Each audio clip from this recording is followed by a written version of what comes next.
今日新增嘅遺體數目咧係5具，直至到今日下晝嘅4點鐘，死亡人數咧一共為156人，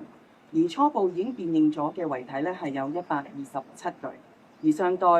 辨認嘅遺體咧係有29具。到目前為止咧，我哋相信大約有30名嘅市民咧係失聯嘅。聽日同埋後日2日，即係12月3號星期三同埋12月4號星期四，會有一個行動，容許宏福苑宏志閣嘅居民一次性返回住所，攞翻自己一啲重要或者貴重嘅個人物品。咁直至現在為止咧，調查隊已經完成咗6棟大廈嘅搜查工作，包括係未受波及嘅宏志閣，